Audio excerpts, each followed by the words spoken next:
again, and welcome back to The Pursuit. I'm Pastor Cameron Martin. Picking up where we left off last time in our previous message, which I called You're Dead to Me. We're halfway through, I think, this series about death, resurrection, rebirth, following Jesus all the way through that process. So we started off with where we were not sure if we were stable or not, recognizing our need. And so then we had to take a step forward, and what we had to discover or maybe acknowledge was we're not dead yet. So that message a couple weeks or a little while ago was called I'm not dead yet. Then we went from I'm not dead yet to You're Dead to Me, referring to ourselves. And now this one I'm calling The Walking Dead, because we have to actually figure out how to behave in our new state where we have followed Jesus into his death, identifying with his death, accepting his death as our own, and then into baptism before we can be raised again to new life. So now we are the walking dead. When we choose to die with Jesus, or again, identify with his death, we don't just lay down and wait to be carried off. We have to be active still, regardless of our current spiritual state. There is no just not existing for a moment. We are always in a state of existence, even before we were here on this planet. So we must live our new life as a new creation, but not just live our old life all over again. This new start as we come up out of the waters of baptism, from dying and being buried with Jesus, him raising us again. If we just start back where we were before, we should just expect to end up where we were before, which again is that instability and the struggle that we seem to have even in the church. So again, we must live our new life as a new creation. And we can do that when we do the few things that we're going to cover today, which is connect to Christ, carry our cross, and continue to follow Jesus. These are going to sound kind of similar to last week, because last week we ended with connecting, but it was just the idea and acknowledgement to connect. So we're going to talk a little bit more this week about connecting to Christ, carrying our cross. Last time we just took it up, so I know it sounds similar, but it's not quite the same. And then how do we continue to follow him? So connect, carry, and continue. So ideally, over time, we are less and less telling that old man no, and beginning to focus on doing the maintenance of our new life. Because many feel like following Jesus, the Bible, church, is essentially just a bunch of rules. If we look at it that way, then that is what we end up doing. We just end up telling ourselves, no, I can't do that. No, I shouldn't do that. And no, I shouldn't feel that way. And no, I can't continue to do these things. But we won't do that over time, because we'll spend less and less time doing that and more maintaining our new life, which is telling the new man, Jesus, yes. Less no to the old man and more yes. What did I say?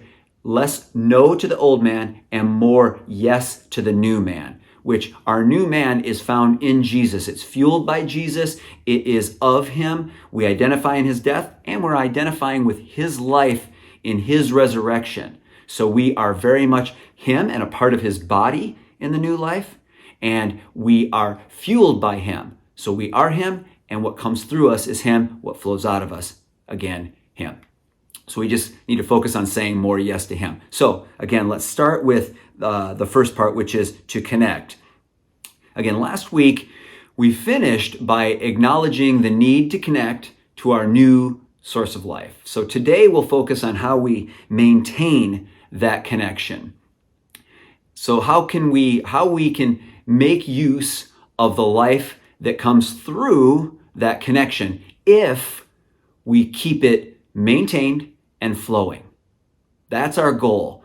Make use of the life, maybe we could call it life force, that comes through our connection with Jesus if we keep that connection maintained and be sure that it's continually flowing, which doesn't mean just flowing in, it means also flowing out. We'll cover more of this throughout today and in future messages. So First, today we're going to start with John 15:5. Last time we ended with John 15:4. Now jumping right into John 15:5, where Jesus says, I am the vine and you are the branches. If you remain in me and I in you, you will bear much fruit. Apart from me, you can do nothing. Now, I've always been a fan of this portion of scripture around John 5:15, which is why we're going to spend some more time in it the next time we meet. So he says, apart from me, you can do nothing. He does not say you cannot do anything. He says you can do nothing. A whole lot of nothing. You can look at your life and probably see there's lots of time spent, lots of effort spent, sometimes lots of resources spent, but we don't always have a lot to show for it. Sometimes we have nothing to show for it. And that's what he's saying here. He's saying if we stay connected to him, we can do things. And if we are apart from him, we are still doing things, like I said earlier, but it becomes nothing or it comes to nothing. It's worth nothing. The eternal value is zero. So we don't want to just do things. We want to do things with eternal value. And that begins when we connect to the source. Again, it's a flow of life, a flow of eternal life. Just like the vine, Jesus is illustrating for us here. As a branch, we connect to the vine, and everything necessary for fruit comes from the vine into the branches. Everything necessary for fruit to grow comes from the vine and into the branches, and it does not end in those branches. It ends in fruit coming through the branches. Also, the fruit is not for the branches. Many times we end up with nothing because we use what comes through us and it ends with us. It doesn't continue through us and go forward. And so many times that's why we feel we don't have what it takes, or we feel like we could never do what God is asking of us. He enables what he calls us to do. He gives us the grace to do the things he's called us to do. But if he knows we're not going to do those things, he's not going to provide that grace. And so we'll feel like we don't have what it takes to get them done, because we don't, until we hear him ask and invite us into those situations or relationships or actions, and then we are obedient, we step toward them, and then he provides the fuel, the opportunity to accomplish what he actually wants accomplished in those situations. So the fruit is not for the branches, the fruit is for others. It is for someone beyond the vine. So it's not just beyond us, it's also beyond Jesus. He gives to us so we can give to others. Sometimes he does just give to us, but if that's all we ever do, then we know we're not going to bear fruit, and that's not going to go well long term. So the fruit is for someone beyond the vine, and the branches don't just consume it. It's so that others beyond us can consume and benefit. The fruit is for those beyond us to consume and see a benefit from. That's how we know we're connected. That's what Jesus says. If we bear fruit, because that fruit is recognized and it benefits someone else, that's how we'll know we're actually connected to the vine. We can manufacture a lot of what we need just to get through life. And long term, that ends up, most of us, finding frustration and discouragement, and we lose hope. But if we will stay connected to him, allow him to pour into us, and then we will allow it to flow out, then he continues to pour life into us, and we continue to feel alive. If it all settles in us, then we feel stagnant and dead. So just as last time we spoke, we knew the old life was draining out when we saw less and less evidence or fruit from the old source. So I think the phrase we used was become nothing. And so we knew that was happening when we saw less evidence of the old life flowing from us, and it was draining out. But we'll also know that we'll see fruit of the new life when we see more and more fruit coming from that side of the equation, or from that source. The same is true now. We know the new life is flowing in when we see more and more fruit that looks like its source. I mean, that's a simpler way to say it. If what we're seeing is fruit that looks dead or like our past, then maybe we're still too connected there. We haven't drained it hasn't drained all out. But if we are seeing more and more fruit that looks like hope and life and eternal fruit, and other people are benefiting, then we can at least, to a degree, recognize that as evidence that we are connected to the new source.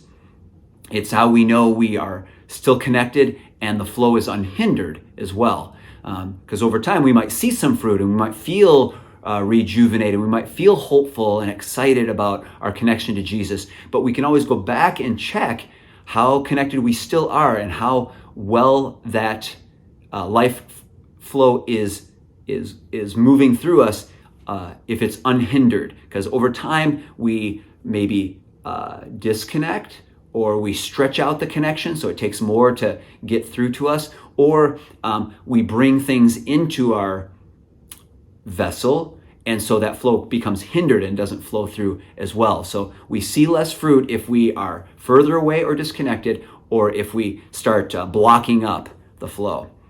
So that comes when we maintain our connection. That happens as we carry our cross. So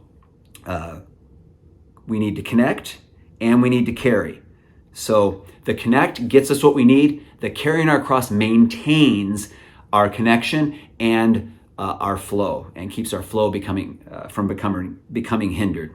So this we're going to find in Luke 14:27, where Jesus says, "Anyone who does not carry his cross and follow me cannot be my disciple." Because again, last week we talked about taking up our cross, and this week we need a plan to carry it around and while we follow Jesus. I don't mean to say we simply allow it to exist. So when I use that phrase maintain, I don't mean that we just allow it to continue to be. It's like your cell phone provider. You have a connection through which information and data flows, and you maintain your account, meaning you allow it to remain simply by not canceling or severing your connection. However, you are not doing the maintenance that's required to remain connected and keep that data flowing. Somebody else is doing that. That's AT&T's responsibility, or the people who come out and you see them working on the connections on the street, or the people who are putting up and maintaining the cell towers. So they are doing the maintenance. We are just maintaining our connection by not severing it. So when I say maintenance, I'm saying we need to get involved. It's not enough just to not disconnect from Christ or to renounce him and call that, well, I'm maintaining my relationship with Jesus just because I haven't completely told him to get lost or that I'm never coming back. What we need to do is get out there and get our hands dirty and do the maintenance of preserving the flow of data and the connection to the data like those linemen do. So we're not just maintaining, we are doing maintenance on our connection. So we don't just pick up our cross as a one-time act, we continue to carry it. We don't simply agree with the idea of the cross, and we can't merely accept the benefits of the cross. We need to be involved. A relationship requires involvement. Let's also take a look at Matthew 10:38 and 39, and that says, "Whoever does not take his cross and follow me is not worthy of me. Whoever finds his life will lose it, and whoever loses his life for my sake will find it." Interesting that he combines these ideas as one complete thought.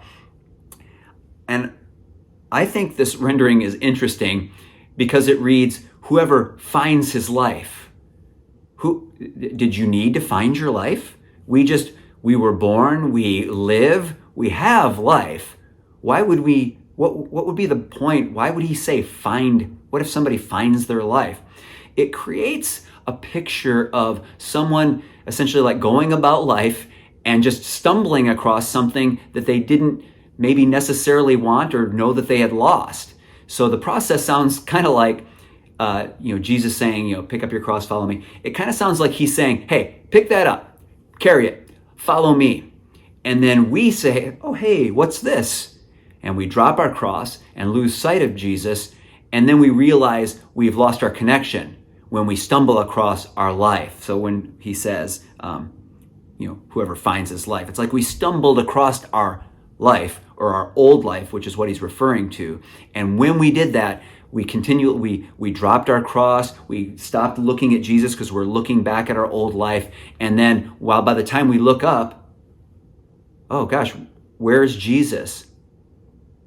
So if I asked you to borrow your phone and you tell me you've lost it, which is what Jesus is encouraging us to do, if we lose our life, that's a benefit. So if we keep with the analogy, if I asked you to borrow your phone and you tell me you've lost it, you couldn't access it even if you wanted to. You might even say, sorry, I lost my phone. Which would be like you saying, I've had my hands full of the cross and I've been focused on more important things, following Jesus. And actually, I hadn't even noticed it. I haven't even missed it. But when we take our hands off the work that he gives us and our focus off him, and it drifts back to our former connection, like stumbling on going, oh, hey, here's my phone. Hey, there's my old life. I just found it. As soon as that happens, we take our eyes off Jesus, we take our hands off what he's given us to do, and us keeping our eyes on him and keeping our hands on what he's given us to do that helps us maintain that connection. That's why that idea we've talked about a handful of times over the last handful of messages, we only do what we see him doing, and we only say what we hear him saying. As soon as we take our focus off of those things and onto ourselves or our old habits and desires and maybe even addictions, then we're drawn right back into that old life, which is more like death. And so that at that point, once again, we're connected to an unhealthy source, and we may need to restart the whole process of severing, draining down to nothing, connecting, and going through to maintaining that connection. And actually, that idea is even understating the situation. In Matthew 12, starting in verse 43 through 45, here's what Jesus says. When an impure spirit comes out of a person, it goes through arid places, seeking rest, and it does not find it. Then it says, I'll return to the house I left. And when it arrives, it finds the house unoccupied, swept clean, put in order. Then it goes and takes with it 7 other spirits more wicked than itself. And they go in and live there. And the final condition of that person is worse than the first. That's how it will be with this wicked generation. So what he's saying here is we can get rid of the old life. We can even get ourselves cleaned up and in order. But unless we connect to the new life and something else comes in, at some point, we don't just remain static and empty. If we do, then we're going to go back to those. We're going to refill it with the things we did before. So we have to fill it with the new stuff, or we just go back to our old life. So as we switch illustrations, our dying body analogy breaks down a bit right here, because spiritually speaking, that old source coming from the old man didn't actually originate within the old man. The old man, our old man, is predisposed to receiving life, if we can call it that, from a contaminated source, which actually makes it death. So when we die or choose to be included in Jesus' death, that old life / death drains out, but it doesn't run onto the ground and just sink into the ground, never to be heard from again. Because of that, our participation in the new life only works when we pour something new in and allow the new to push out the old. So, because I guess if we try to stick with the analogy, if we sever and we're draining out the old, if it completely drains out, then we would be maybe completely dead. but there would still be remnants in there. It's not going to drain out completely on its own. It would have to be drawn out or pressed out. So there's always the need for the new to come in and push out the old. We follow Jesus as our new replacement habit for our old habit of following our own desires and our own path.